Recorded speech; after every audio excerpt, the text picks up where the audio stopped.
No. Looks like I'll have to kill my time alone waiting for the dinner. I decided to go east.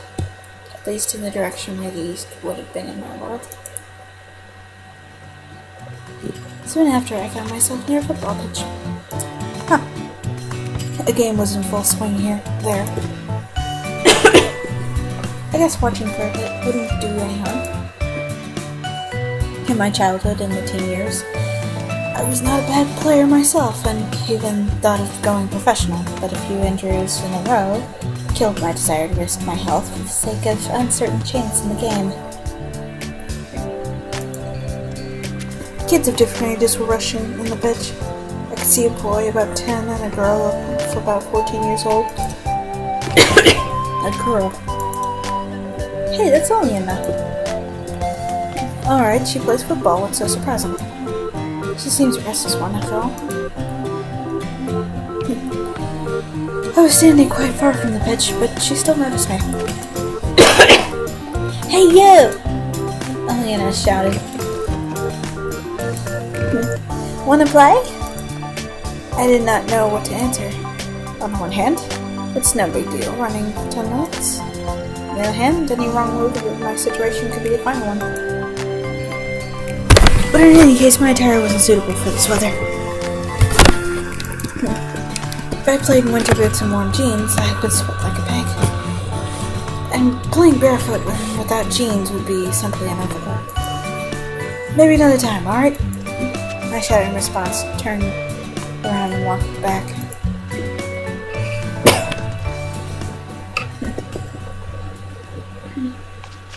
I was followed by Elena's screams about my pants or about being a patsy or something like that.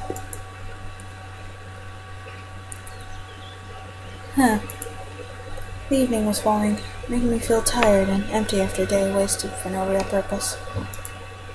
I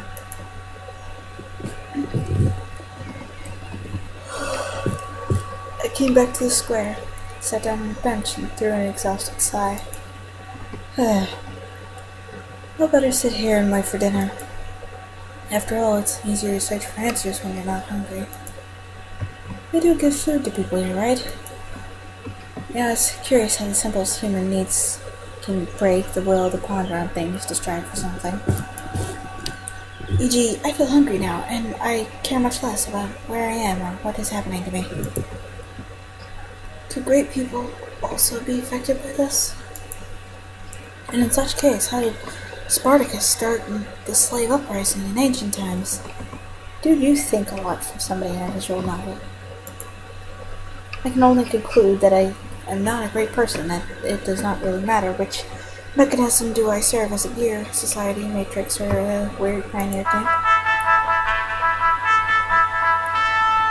My thoughts were interrupted by the bells chiming from a loudspeaker on a light pole. It must be a dinner call.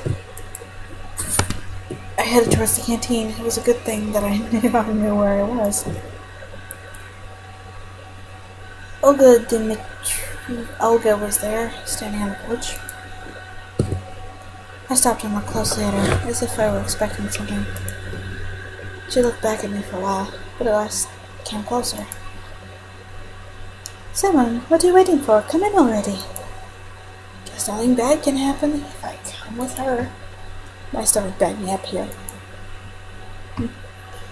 The two of us went inside. Oh, this is pretty. This is a pretty place, Simon. Oh, there's an upbeat spot. You can sit there. You can sit there, Simon.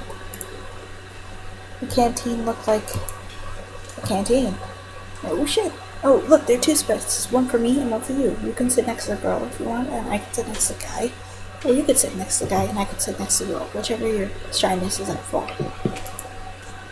I had a chance to visit a factory canteen at some point in my life. This one was exactly the same, just maybe a bit cleaner and more modern. Metal chairs and tables, glazed tiles on the walls and on the floor. Unsophisticated tableware with occasional crack. Oh, okay. Guess that's what a canteen in a pioneer camp is supposed to look like. Someone, wait a moment and we'll find you a place to sit. I found one, lady. She looked around the place. Deveshkinaska. Hold it right there. Voldemort shouted at Elissa, who was passing by. What is up with your clothes? Anything wrong with that? Indeed, her attire looked somewhat provocative. Get your uniform nice and neat right now. Alright. Lisa got her shirt right and walked past, shooting an unpleasant glare at me. So, where can we find you a place to sit? There's a lot of free seats. Go over there to Oleana. Yeah, it's fine. The food's already on the table, too. I had no other choice but to accept.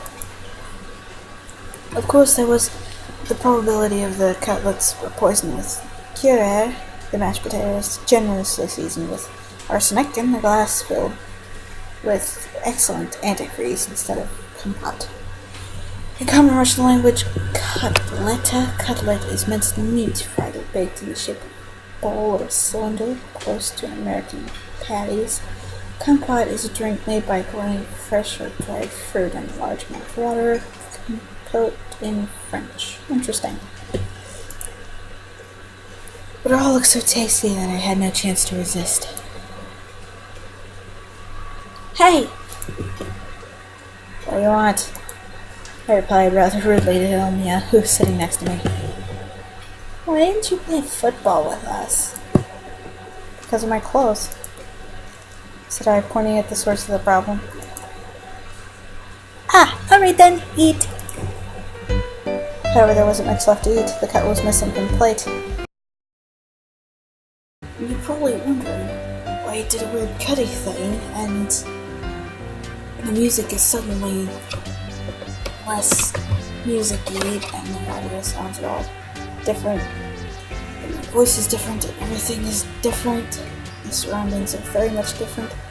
Well, my computer crapped out on me, and I'm technologically challenged. Okay, continuing on. Enough about me. Only she could do it. No, more precisely, none but Aliana could do it. Give me back my cutlet. Big family, you snooze, you lose. It can cost you a cutlet if you're careless. Give it back, I'm telling you. I've forgotten how all these voices work. Attempt to take the cutlet, do not attempt. She seems like the cutie type. Let's attempt to take it. I looked at her menacingly and was about to reach out my hand. See, I don't have it. And indeed, Eliana's plate was empty. It seemed that this little girl eats as fast as she steals someone's cutlets. Take it easy. We'll work something out now. I already hate you. She grabbed my plate and ran off. There was no point following her. If they wanted to poison me here, they could have done it a much easier way. About a minute later, Eliana returned and handed me the plate with a smoking hot cutlet on it. Yes, thank you. Here's one for the serving. Thanks. That was all I could say. I was so hungry that my suspicions were gone in a flash. I picked up the cutlet with my fork and... What the? Some bug? No, not a bug. An insect. It's got legs and it's wiggling. Just eat the cutlet, bro. No one gives any fucks. The plate fell onto the floor and broke into pieces. The chair hit me hard on my leg while falling. I disliked insects since I was a child, but when these creepy crawlers appear on my plate, that's just way too much. You little. Eliana seemed ready for such a twist and was already at the door laughing as if she had just heard a fresh stand-up comedy joke. I dashed to her. We ran out of the canteen. We were just a few dozen meters apart, and I felt I could catch this little girl easily. We ran through the square, past the club's house, and ran into the forest path. I started to gasp for breath. I should have quit smoking, I guess. Oriana passed out of sight on the next turn. It can't be true that she managed to get away from me. It simply can't. I was standing trying to catch my breath again.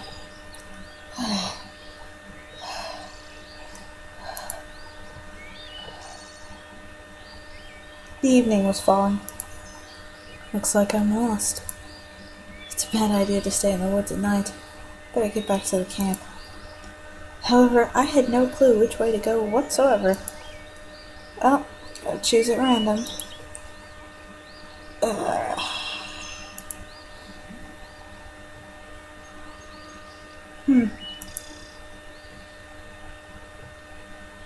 I stayed for quite some time in the forest and even thought of crying for help, but finally I saw the camp's fence behind the trees. Everything falls back into place. The bus is gone. Mom died quietly. On one hand, there was nothing strange about it. The bus just couldn't stay forever. On the other hand, it meant there was someone driving, because buses do not drive themselves. Or do they? This world seemed too normal, but every event here had at least two explanations for it. An ordinary, real, everyday explanation, and a surreal one. Certainly, the driver could have just been off for a snack, and I left too soon, and that's why. In any case, this is not a place for me. Whether that bus drives itself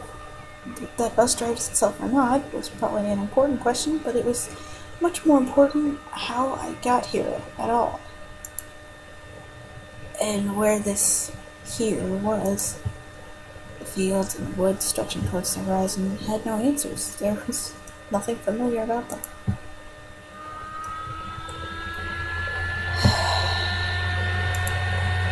Strange, odd, and alien world. However, absolutely not frightening at the same time.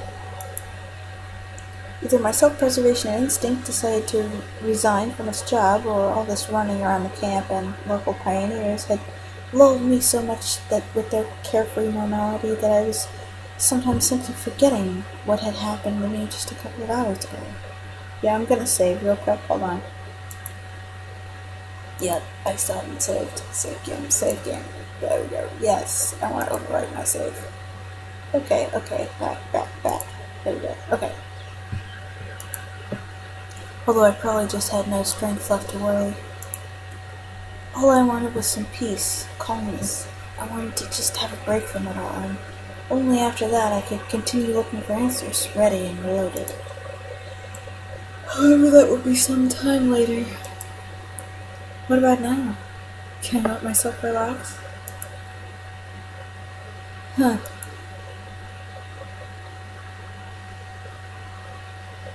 It got completely dark, but in any case it was better to spend the night in the camp. I was about to head back when someone came silently from behind. Hello, what are you doing here so late?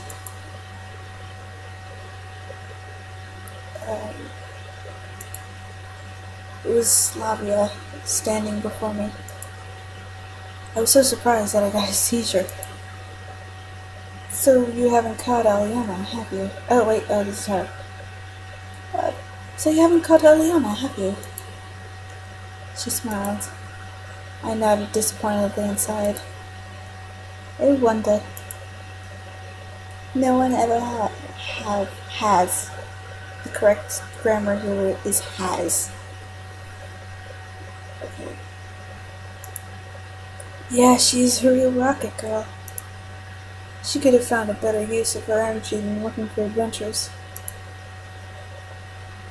You must be hungry. You didn't manage to have dinner at all. Indeed, I had completely forgot about hunger, but after those words of hers, my stomach drew my attention to itself by giving a traitorous rumble. Slavia smiled. Let's go then. Wait, is the canteen still open? It's alright, I have the keys. Keys? Yes, I have the keys to all the facilities in this camp. How come? Well, I'm something like the camp leader's aide here. I see. Well, let's go. It's an offer you can't refuse. When we reached the square, Slavia stopped in her tracks. Excuse me, I should warn my roommate that I'll be late. She's so punctual herself that she'll be worrying otherwise. You go on to the canteen, and I'll come in a minute, alright? Alright. I really did not expect that at such a late hour someone would be there besides me. And that somebody was apparently hopelessly trying to open the door. Without any secret thoughts, I walked up to the porch. The lockpicker turned out to be Elisa. I should have probably kept off and waited. She looked at me intently for a while and then said, "Don't just stand there, give me a hand or something." Meaning? Help me open the door. Duh. Why? 'Cause I want some buns with kefir. The dinner wasn't enough. Ma'am? Is it really a good idea? Aren't you hungry yourself, huh? Eliana didn't let you have a normal dinner, did she? She smiled sarcastically. It's true she didn't. It's fine, Slavia will come now and... What? Guess I shouldn't have said that. I'm off then. And you'll pay for this. You owe me 2 already. Having said that, Elisa disappeared into the night. I don't remember owing you shit. What was the first one for?